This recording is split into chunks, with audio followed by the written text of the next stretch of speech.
morning and welcome to my corner of the universe. It's Valentine's Day here in Little Village. It's 2026. I've got a bit of a cold today, a bit of a sore throat. I won't be getting Valentines from anyone. So I thought I'd share with you the last Valentine I ever got. Here we go.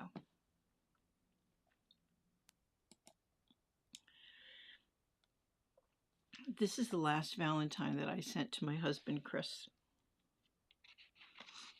Two little mice over a dinner table. It was very me at the time in terms of that. I love you. Yes, I do. Still do. And this is the last Valentine he sent to me.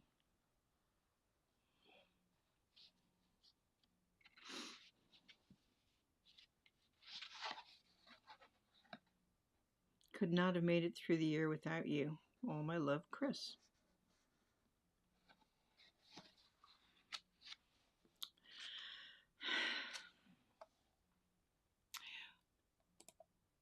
We were engaged on Valentine's Day, 1981. I met him in 1980. And at the time, I had just moved to the UK in 1980. I met him at the party of a teacher who, one of the teachers from my school, or the new school that I was working at. And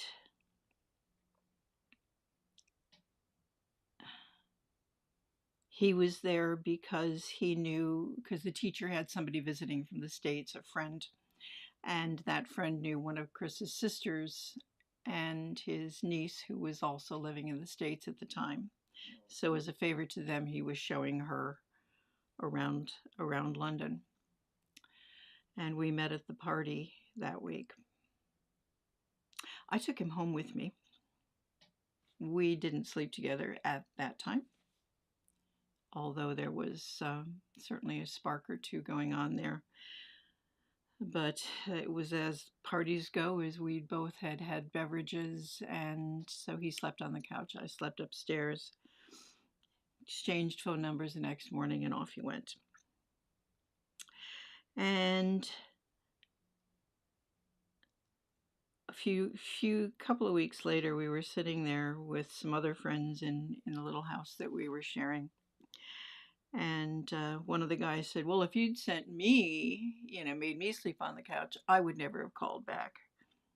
And at that moment, the phone rang, and it was Chris asking me out on a date.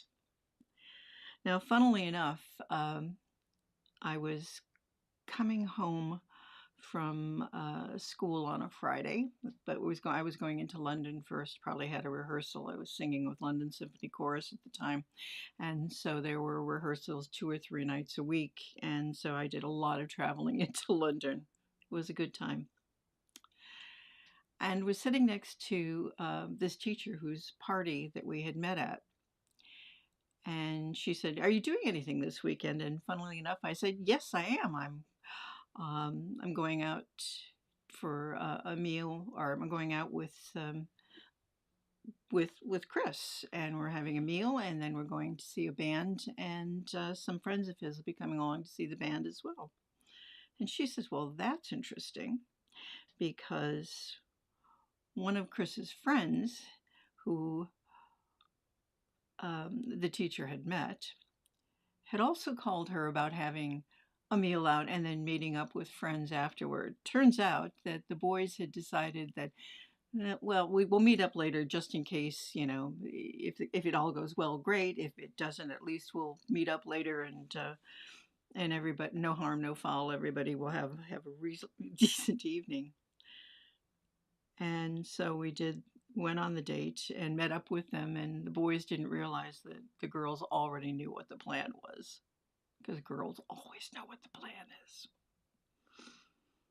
And eventually, the teacher married the friend. They were married for a very long time, had a couple of kids.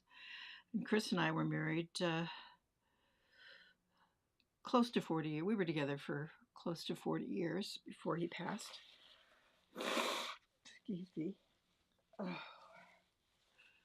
not crying this morning. Do that later. It's just snuffly. Ah, spring. I miss him.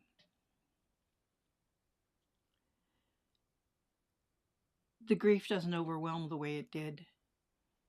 It's been transformed or allowed to remember better times as opposed to those last few months. Home hospicing is not pleasant. Making up a bed in your living room that you know is going to be a deathbed is not fun. But there's still a person. There's still the person that you love. And you do what you do. So don't feel sorry for me. Goodness gracious, I am fortunate the things that I've gotten to do in this life. I'm fortunate that I married somebody who was a decent human being, who loved me and who I could love back. Go out there and do something nice today. Good memories for everyone. Good thoughts for everyone. Smile at someone. Whether it be young love, old love, just sharing a moment. It's going to be a good day.